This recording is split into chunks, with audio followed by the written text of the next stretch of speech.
Apa benar solawat tidak pernah ditolak Allah? Solawat ada yang disampaikan Nabi dalam hadis. Lafaz solawat yang ada dalam hadis, buka 99 tanya jawab solat. Solawat yang ada dalam hadis. Ada satu lagi solawat yang dibuat ulama. Allahumma salli ala sayyidina Muhammad wa ala ali sayyidina Muhammad tibbil qulubi wa dawaiha. Itu dibuat ulama. Salatan tunjina biha min jami'il ahwali wal afat. Ulama. Tanfariju bihil kurab wa tuqda bihil hawaij. Yang dibuat oleh ulama. Tak boleh membuat-buat salawat. Siapa yang membuat-buat salawat ini masuk neraka, pelaku bid'ah. Imam Syafi'i membuat salawat. Kullama zakarahu zakirun wa ghafala an zikrikal ghafilun. Itu salawat yang dibuat Imam Syafi'i dalam kitab Ar-Risalah, kitab usul fikih. Pas di dalam itu ada dia. Bermimpilah seorang ulama berjumpa sama Imam Syafi'i. Imam Syafi'i, apa balasan Allah untuk engkau? Kata Imam Syafi'i, Allah masukkan aku ke dalam surga. Istanaku terbuat dari emas, lantainya permata, kubahnya, dan aku diiringi oleh para malaikat. Apa amal engkau? Karena aku menulis salawat. Kullama zakaraka dzakirun wa ghafala an zikrikal ghafilun. Itulah yang selalu dibaca waktu malam Jumat habis. Kullama zakaraka dzakirun wa ghafala an zikrikal ghafilun.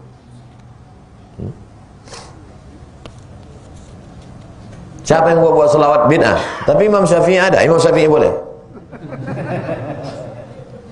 Apa hukum minta pelaris kepada dukun kampung?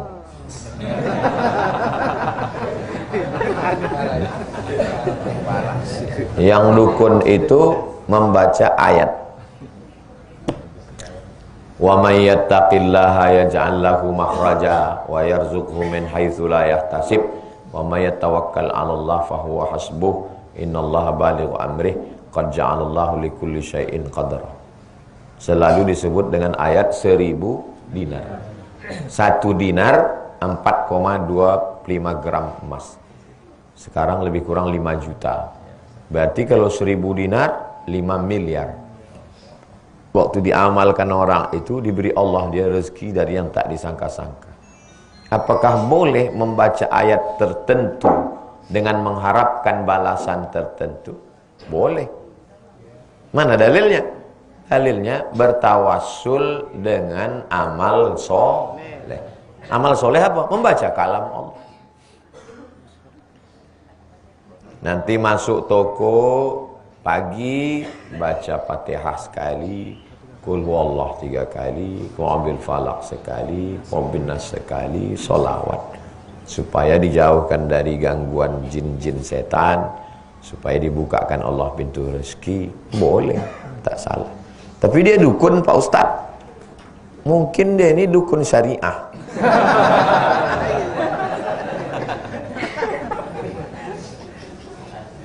Tidak semua dukun ini jahat, namanya aja dukun.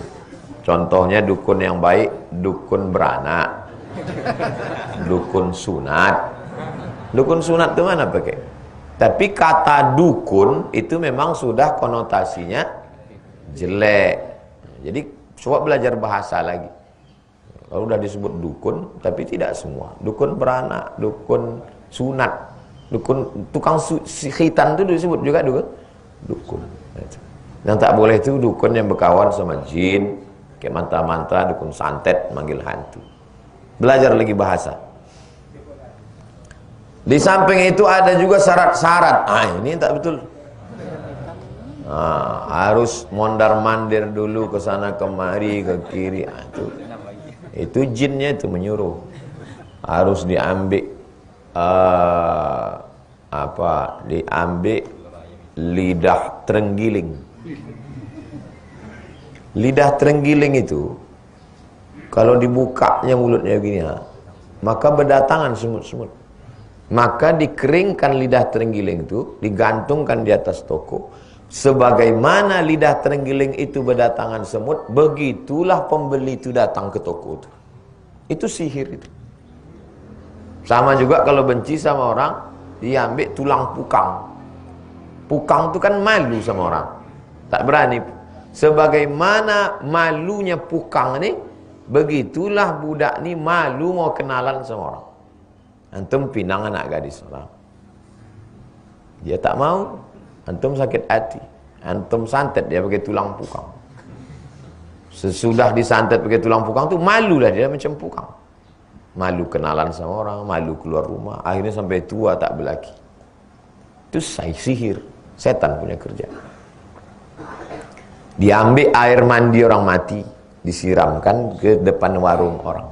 Sebagaimana orang benci menengok kubur, takut, begitu orang takut belanja kubur.